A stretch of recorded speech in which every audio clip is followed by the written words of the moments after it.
Hello दोस्तों, स्वागत है आप सभी का आपके अपने यूट्यूब चैनल वेब स्टडी पर। और आज हम राष्ट्रपति के 15 अति महत्वपूर्ण क्वेश्चन का पार्ट 2 लेकर आए हैं। चलते हैं क्वेश्चन नंबर 1 की तरफ। राष्ट्रपति से संबंधित जितने भी क्वेश्चन हैं उनको हमने जितने पार्ट में भी हम उसको बनाएंगे उनकी अलग से प्लेलिस्ट आपको उपलब्ध हमारे चैनल पर हो जाएगी। तो शुरू करते हैं क्वेश्चन नंबर 1 से। पहला क्वेश्चन है, भारत के राष्ट्रपति पर महाभियोग चलाने के लिए कम से कम कितने दिन पूर्व की सूचना आवश्यक है। तो पिछली वीडियो में भी हम ये डिस्कस कर चुके हैं। इसका सही आंसर है ऑप्शन बी, 14 दिन पहले राष्ट्रपति पर महाभियोग लगाने से पहले उसे सूचना देनी आवश्यक है। प्रश्न नंबर 2, निम्न में से कौन सा भारत के राष्ट्रपति के निर्वाचक गण का भाग तो है परंतु उसके महाभियोग अधिकरण का भाग नहीं है।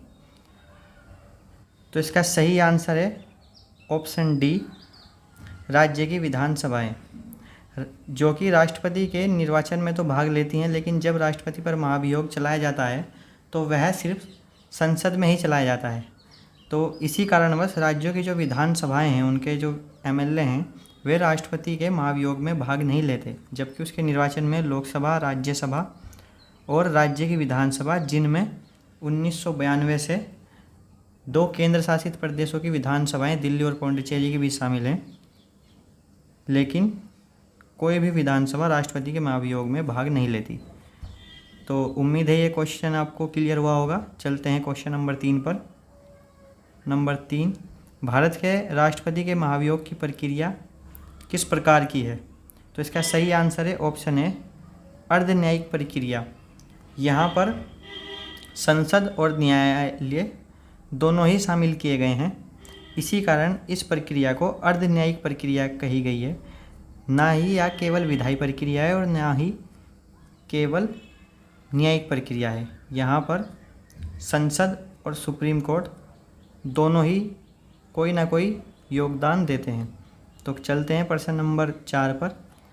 राष्ट्रपति का पद रिक्त होने पर कितने दिनों के अंदर अंदर भरा जाना चाहिए। तो इसका सही आंसर है ऑप्शन बी, 6 मास। 6 महीने से ज़्यादा राष्ट्रपति का पद रिक्त नहीं रहना चाहिए।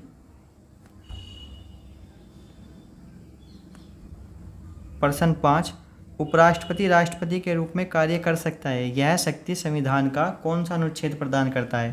तो इसका सही आंसर है ऑप्शन बी, आर्टिकल 65 उपराष्ट्रपति को राष्ट्रपति के रूप में कार्य करने की शक्ति प्रदान करता है। यहाँ उपराष्ट्रपति के वेतन भत्ते वही होंगे जो संसद निर्धारण करेंगी। यहाँ हम किसी भी बुक से यह चीज़ ज़रूर देख लें कि ऐसे कितने उपराष्ट्रपति रहे हैं जो बाद में राष्ट्रपति भी बने हैं और उससे पहले कार्यवाहक राष्ट्रपति भी बने हैं। तो यहाँ मुझे एक नाम अभी याद आ रहा है, उसमें भारत के प्रथम कार्यवाहक राष्ट्रपति रहे हैं वी गिरी, जो भारत के राष्ट्रपति भी रहे हैं और उपराष्ट्रपति भी और कार्यवाहक राष्ट्रपति भी। तो चलते हैं अगले क्वेश्चन पर। नंबर 6, एक इसमें सिचुएशन दी हुई है कि यदि भारत के राष्ट्रपति का पद रिक्त हो और कोई उपराष्ट्रपति भी ना हो, तब निम्न में से कौन कार्यवाहक राष्ट्रपति होगा।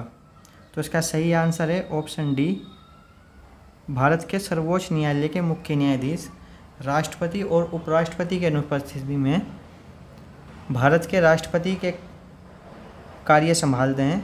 ऐसा 1969 में एक बार हुआ था, जब भारत के मुख्य न्यायाधीश एम हिदायतुल्लाह ने राष्ट्रपति के रूप में कार्य किया था। प्रश्न 7, संविधान के निम्नलिखित अनुच्छेदों में से किस एक के अंतर्गत संघ की कार्यपालिका शक्ति राष्ट्रपति में निहित है। तो इसका सही आंसर है ऑप्शन सी, आर्टिकल 53 में यह कहा गया है कि संघ की कार्यपालिका शक्ति राष्ट्रपति में निहित है। 52 में प्रथम बार राष्ट्रपति का उल्लेख हुआ है, जिसमें कहा गया है कि भारत का एक राष्ट्रपति होगा। प्रश्न नंबर 8, निम्नलिखित में से कौन भारतीय गणतंत्र का प्रमुख है।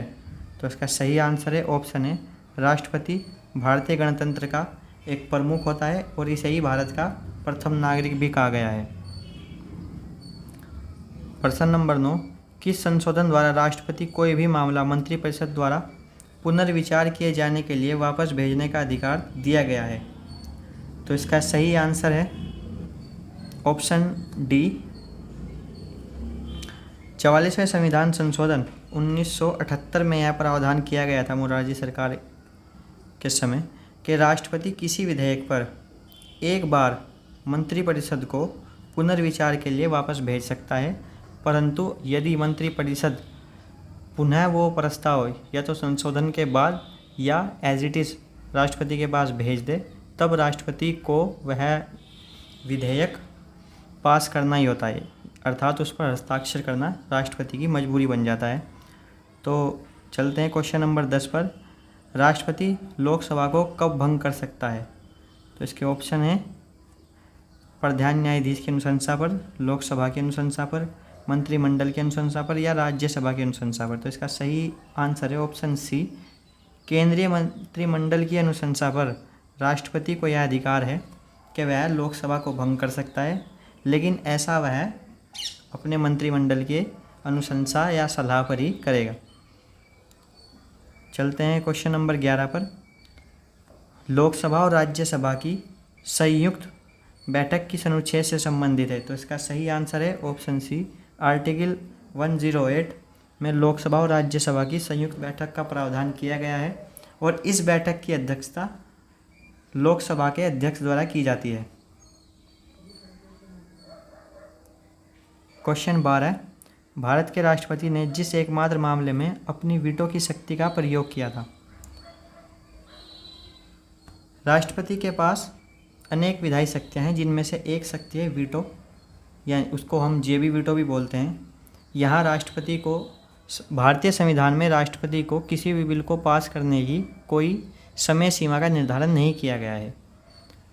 तो इसी मामले पर यदि राष्ट्रपति चाहे तो वह विधेयक अपने पास रख सकता है। इस प्रावधान को हम जेबी वीटो कहते हैं। ऐसा भारतीय राजनीतिक इतिहास में एक बार 1986 में ज्ञानी जेल सिंह द्वारा भारतीय डाक संशोधन विधेयक पर किया गया था। भारतीय संविधान के किस अनुच्छेद द्वारा राष्ट्रपति सदनों द्वारा पारित किस बिल पर अपनी स्वीकृति रोक सकता है? इसका सही आंसर है ऑप्शन डी, आर्टिकल 111 राष्ट्रपति को किसी भी बिल पर अपनी स्वीकृति रोकने की शक्ति प्रदान करता है।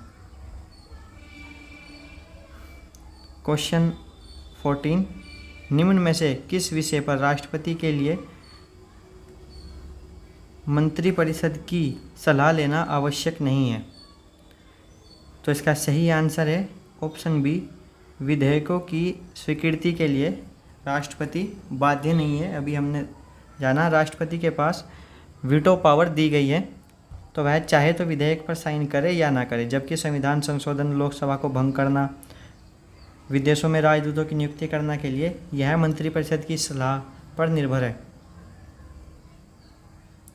क्वेश्चन 15, संविधान के अनुसार निम्न में से राष्ट्रपति की विधायी शक्ति कौन सी है? तो इसका सही आंसर है ऑप्शन डी, अध्यादेश जारी करना। आर्टिकल 123 राष्ट्रपति को अध्यादेश जारी करने की शक्ति प्रदान करता है और राष्ट्रपति के पास अनेक शक्तियाँ, उनमें से अध्यादेश जारी करने की शक्ति राष्ट्रपति की विधायी शक्तियों के अंतर्गत आती है। तो ये था राष्ट्रपति से आने वाले कुछ महत्वपूर्ण क्वेश्चन का पार्ट 2। मिलते हैं अगली वीडियो में, तब तक के लिए जय हिंद। अगर आपको हमारी वीडियो अच्छी लगी है तो इसे लाइक करें, शेयर करें, कमेंट करें और अगर पहली बार चैनल पर आए हैं तो चैनल को सब्सक्राइब करें। मिलते हैं एक नई वीडियो में, तब तक के लिए धन्यवाद।